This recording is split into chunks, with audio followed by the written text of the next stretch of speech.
കഴിഞ്ഞ ക്ലാസ്സുകളിലായിട്ട് നമ്മുടെ ന്യൂറോളജിയുമായിട്ട് ബന്ധപ്പെട്ട ഫോർ ബ്രെയിൻ, മിഡ് ബ്രെയിൻ എന്നീ സെക്ഷൻസ് ആയിരുന്നു ഡിസ്കസ് ചെയ്തിരുന്നത്. അപ്പോൾ ഇന്നത്തെ വീഡിയോയിൽ ഹൈൻ ബ്രെയിനെ പറ്റിയാണ് ഡിസ്കസ് ചെയ്യുന്നത്. അപ്പോൾ നമ്മൾ ഓൾറെഡി കഴിഞ്ഞ വീഡിയോസിൽ പറഞ്ഞു ഫോർ ബ്രെയിനെ വിളിക്കുന്ന മറ്റൊരു പേരാണ് പ്രോസെൻസെഫലൻ. സിമിലർലി മിഡ് ബ്രെയിനെ വിളിക്കുന്ന മറ്റൊരു പേരാണ് മീസെൻസെഫലൻ. അതുപോലെ ഹൈൻ ബ്രെയിനും മറ്റൊരു പേരുണ്ട്, അതാണ് റോംബെൻസെഫലൻ. ഇനി ഈ റോംബെൻസെഫലനിൽ അതിൻ്റെ താഴെയായിട്ട് രണ്ട് കമ്പോണൻസ് നമുക്ക് പറയാൻ പറ്റും, അതായത് മെറ്റൻസെഫലൻ ആൻഡ് മൈലൻസെഫലൻ. ഇനി മെറ്റൻസെഫലൻ എന്ന് പറഞ്ഞാൽ പോൺസ് ആൻഡ് സെറിബെല്ല, ഇത് രണ്ടും കൂടെ കോൺസ്റ്റിറ്റ്യൂട്ട് ചെയ്യുന്നതാണ് മെറ്റൻസെഫലൻ. മൈലൻസെഫലൻ എന്ന് പറഞ്ഞു കഴിഞ്ഞാൽ മെഡുലോ ഒബ്ലോങ്കേറ്റി ആണ്. അപ്പോൾ ഇതിന് നമുക്ക് കൺക്ലൂഡ് ചെയ്യാൻ പറ്റും Ponce, cerebellum and medulla oblongata, ഇത് മൂന്നും ആണ് ഹൈൻ ബ്രെയിൻ്റെ പാർട്സ്. ഇതിനോടൊപ്പം തന്നെ നോട്ട് ചെയ്യേണ്ട ഒരു പോയിൻ്റാണ് ബ്രെയിൻ സ്റ്റം. ബ്രെയിൻ സ്റ്റം എന്താണെന്ന് നമുക്ക് എക്സാം പോയിന്റ് ഓഫ് വ്യൂവിൽ വളരെ ഇമ്പോർട്ടൻ്റ് ആയിട്ട് പഠിക്കാനുള്ളതാണ്. അതായത് midbrain, pons and medulla oblongata, ഇതിനെ മൂന്നിനെയും കളക്റ്റീവായിട്ട് വിളിക്കുന്ന ഒരു പേരാണ് ബ്രെയിൻ സ്റ്റം. അപ്പോൾ ബ്രെയിൻ സ്റ്റം എന്തൊക്കെയാണ് കോൺസ്റ്റിറ്റ്യൂട്ട് ചെയ്തിരിക്കുന്നതെന്ന് ചോദിച്ചാൽ midbrain, pons and medulla oblongata. ഇനി ഈ ഒരു വീഡിയോയിൽ നമ്മൾ മെയിനായിട്ട് ഫോക്കസ് ചെയ്തിരിക്കുന്നത് പോൺസിനെ കുറിച്ചാണ്. മെഡുലോ ഒബ്ലോങ്കേറ്റയെ പറ്റിയും സെറിബെല്ലത്തിനെ പറ്റിയും ഡീറ്റെയിൽഡ് ആയിട്ട് തന്നെ സെപ്പറേറ്റ് വീഡിയോസ് ഉണ്ട്. അപ്പോൾ ഈ ഒരു വീഡിയോയിൽ നമുക്ക് പോൺസിനെ പറ്റിയാണ് ഫോക്കസ് ചെയ്തിരിക്കുന്നത്. പോൺസ് എന്താണെന്ന് പറഞ്ഞു കഴിഞ്ഞാൽ നമുക്ക് ജനറലായിട്ട് പറഞ്ഞു കഴിഞ്ഞാൽ നമ്മുടെ അൺകോൺഷ്യസ് ആയിട്ടുള്ള പ്രോസസ്സിനെയൊക്കെ കൺട്രോൾ ചെയ്യുന്ന ഒരു സെൻറ്ററാണ് പോൺസ് എന്ന് പറയുന്നത്. അതിൻ്റെ ഒരു പ്രധാനപ്പെട്ട ഫീച്ചർ എന്ന് പറഞ്ഞാൽ നമ്മുടെ ബ്രെയിനിനെ സ്പൈനൽ കോഡുമായിട്ട് കണക്റ്റ് ചെയ്യുന്ന ഇമ്പോർട്ടൻ്റ് ആയിട്ടുള്ളൊരു പാർട്ടാണ് പോൺസ്. പിന്നെ ഇത് നമ്മുടെ ബോഡിയുടെ സ്ലീപ്പ് വേക്ക് സൈക്കിൾ, അതുപോലെ ബ്രീത്തിങ് തുടങ്ങിയ അൺകോൺഷ്യസ് ആയിട്ടുള്ള പ്രോസസ്സിനെ, ഫങ്ഷൻസിനെയൊക്കെ ഹാൻഡിൽ ചെയ്യുന്നത് ഈ ഒരു പോൺസ് ആണ്. ഇനി നമ്മുടെ ഈ പോൺസ് സെറിബെല്ലമായിട്ട് കണക്റ്റഡ് ആണ്. അത് ഏത് വഴിയാണെന്ന് ചോദിച്ചു കഴിഞ്ഞാൽ ത്രൂ ദ മിഡിൽ സെറിബെല്ലാർ പിഡങ്കിൾസ്. സെറിബെല്ലത്തിനെ കുറിച്ച് പഠിക്കുമ്പോൾ നമുക്ക് ഡിഫറെൻറ്റ് ടൈപ്സ് ഓഫ് സെറിബെല്ലാർ പിഡങ്കിൾസിനെ പറ്റി പഠിക്കാനുണ്ട്. അത് നമ്മൾ ആ ഒരു വീഡിയോയിൽ ഡീറ്റെയിൽഡ് ആയിട്ട് പറയുന്നതാണ്. അപ്പോൾ ഇവിടെ ജസ്റ്റ് ഇത്രയും കാര്യം മനസ്സിലാക്കുക. മിഡിൽ സെറിബെല്ലാർ പിഡങ്കിൾ വഴിയാണ് പോൺസ് സെറിബെല്ലത്തിലേക്ക് കണക്റ്റഡ് ആയിരിക്കുന്നത്. അതുകൂടാതെ ഈ പോൺസിൽ കൂടെ നമ്മുടെ ഒരുപാട് ക്രേനിയൽ നെർവ്സിന് അറ്റാച്ച്മെൻറ്റ് കൊടുത്തിട്ടുണ്ട്.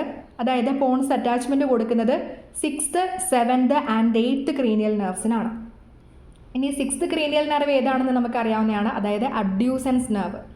അതുപോലെ 7th എന്ന് പറഞ്ഞാൽ ഫേഷ്യൽ നെർവ് ആൻഡ് 8th എന്ന് പറഞ്ഞാൽ വെസ്റ്റിബുലോ കോക്ലിയർ നെർവ്.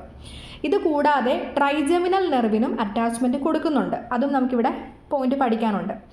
അപ്പോൾ ട്രൈജെമിനൽ നെർവിന് എവിടെയാണ് അറ്റാച്ച്മെൻറ്റ് കൊടുക്കുന്നതെന്ന് ചോദിച്ചാൽ പോൺസും സെറിബെല്ലാർ പിഡങ്കിളും കൂടെ ചേരുന്ന ആ ഒരു ജംഗ്ഷനിലാണ് 5th ക്രേനിയൽ നെർവായ ട്രൈജെമിനൽ നെർവിന് അറ്റാച്ച്മെൻറ്റ് കൊടുത്തിരിക്കുന്നത്. സിമിലർലി പോൺസും മെഡുലോ ഒബ്ലോങ്കേറ്റയും കൂടെ ചേരുന്ന ജംഗ്ഷനിലായിട്ടാണ് 6th, 7th and 8th cranial നെർവ്സിന് അറ്റാച്ച്മെൻറ്റ് കൊടുത്തിരിക്കുന്നത്. അതായത് abducens, facial and vestibulocochlear നെർവ്സിന് അറ്റാച്ച്മെൻറ്റ് കൊടുത്തിരിക്കുന്നത് പോൺസ് ആൻഡ് മെഡുലോ ഒബ്ലോങ്കേറ്റയുടെ ജംഗ്ഷനിലായിട്ടാണ്. അപ്പോൾ ഇത്രയും കാര്യങ്ങൾ ഈ പോൺസിനെ പറ്റി ഓർത്തിരിക്കേണ്ടതാണ്. ഇനി പോൺസിൻ്റെ ഫംഗ്ഷനെ പറ്റി നമ്മൾ പറയുമ്പോൾ ഇതിൻ്റെ അകത്ത് പ്രധാനമായിട്ടും 2 സെൻറ്റേഴ്സ് ലൊക്കേറ്റ് ചെയ്തിട്ടുണ്ട്. അതാണ് അപ്ന്യൂസ്റ്റിക് സെൻട്രും നിമോടാക്സിക് സെൻട്രും. അപ്ന്യൂസ്റ്റിക് സെൻറ്റർ ലൊക്കേറ്റ് ചെയ്തിരിക്കുന്നത് ലോവർ പോൺസിലാണ്, പക്ഷേ നിമോടാക്സിക് സെൻറ്റർ ലൊക്കേറ്റ് ചെയ്തിരിക്കുന്നത് അപ്പർ പോൺസിലാണ്. ഇതിൻ്റെ ഫങ്ഷൻസും അതുപോലെ തന്നെയാണ്, ഓപ്പോസിറ്റ് ഫങ്ഷൻസ് ആണ്. അതായത് അപ്ന്യൂസ്റ്റിക് സെൻറ്റർ എന്ന് പറഞ്ഞാൽ നമ്മുടെ ഇൻസ്പിറേറ്ററി സെൻറ്ററിനെ എക്സൈറ്റ് ചെയ്യുന്നതാണ്.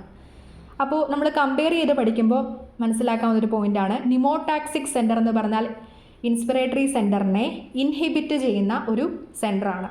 അപ്പോൾ നമുക്ക് അപ്ന്യൂസ്റ്റിക്കിനെ പറ്റി ഫോക്കസ് ചെയ്യാം. അത് ലൊക്കേറ്റ് ചെയ്തിരിക്കുന്ന ലോവർ പോൺസിലാണെന്ന് പറഞ്ഞു. ഇൻസ്പിറേറ്ററി സെൻറ്ററിനെ എക്സൈറ്റ് ചെയ്യുകയും ചെയ്യുന്നു. അപ്പോൾ നമ്മുടെ ഈ അപ്ന്യൂസ്റ്റിക് സെൻറ്റർ സ്റ്റിമുലേറ്റഡ് ആയി കഴിയുമ്പോൾ ഇൻസ്പിറേറ്ററി മസിൽസിൻ്റെ റേറ്റ് ഓഫ് കൺട്രാക്ഷൻ പതിയെ പതിയെ കൂടുന്നതായിട്ട് നമുക്ക് മനസ്സിലാക്കാൻ പറ്റും. അതാണ് അപ്ന്യൂസ്റ്റിക് സെൻറ്ററിൻ്റെ ഫംഗ്ഷൻ. അപ്പോൾ അത് ഇൻസ്പിറേറ്ററി സെൻറ്ററിനെ എക്സൈറ്റ് ചെയ്യുന്ന ഫംഗ്ഷനാണ് അപ്ന്യൂസ്റ്റിക് സെൻറ്ററിനുള്ളത്. അപ്പോൾ അത് ഫംഗ്ഷൻ ചെയ്ത് തുടങ്ങിക്കഴിയുമ്പോൾ ഇൻസ്പിറേറ്ററി മസിൽസിൻ്റെ റേറ്റ് ഓഫ് കൺട്രാക്ഷൻ കൂടുന്നു. അതാണ് നമുക്കതിൽ കൂടെ റിസൾട്ടായിട്ട് മനസ്സിലാക്കാൻ പറ്റുന്നത്. ഇനി നിമോടാക്സിക് സെൻറ്റർ എന്ന് പറഞ്ഞാൽ അത് അപ്പർ പോൺസിലാണ് ലൊക്കേറ്റ് ചെയ്തിരിക്കുന്നത്.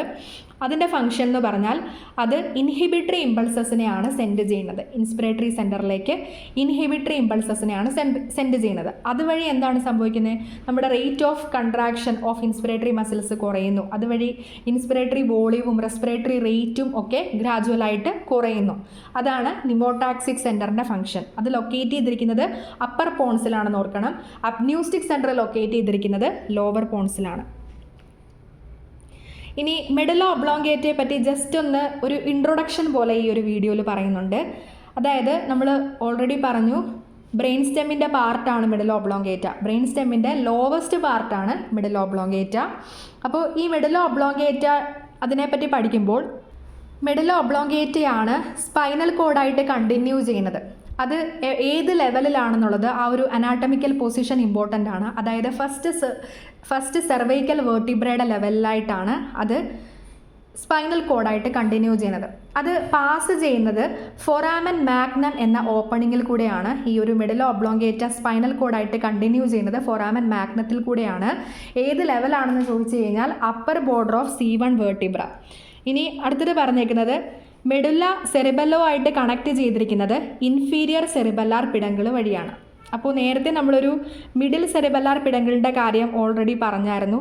അതായത് പോൺസ് സെറിബെല്ലോ ആയിട്ട് കണക്ട് ചെയ്യുന്നതാണ് മിഡിൽ സെറിബെല്ലാർ പിടങ്കിൾ വഴി. ഇനി മെഡുല ഒബ്ലോങ്കേറ്റയുടെ കാര്യം പറയുമ്പോൾ മെഡുല സെറിബെല്ലോ ആയിട്ട് കണക്ട് ചെയ്തിരിക്കുന്നത് ഇൻഫീരിയർ സെറിബെല്ലാർ പിടങ്കിൾ വഴിയാണ്. ഇനി മെഡുല ഒബ്ലോങ്കേറ്റയുടെ ലെങ്തും കൂടെ പറഞ്ഞിട്ടുണ്ട്, 2.5 സെൻറ്റിമീറ്റേഴ്സ്. അപ്പോൾ ജസ്റ്റ് ഒരു ഇൻട്രൊഡക്ഷൻ പോലെയാണ് മെഡുല ഒബ്ലോങ്കേറ്റയെ പറ്റി ഇവിടെ ഡിസ്കസ് ചെയ്തിരിക്കുന്നത്.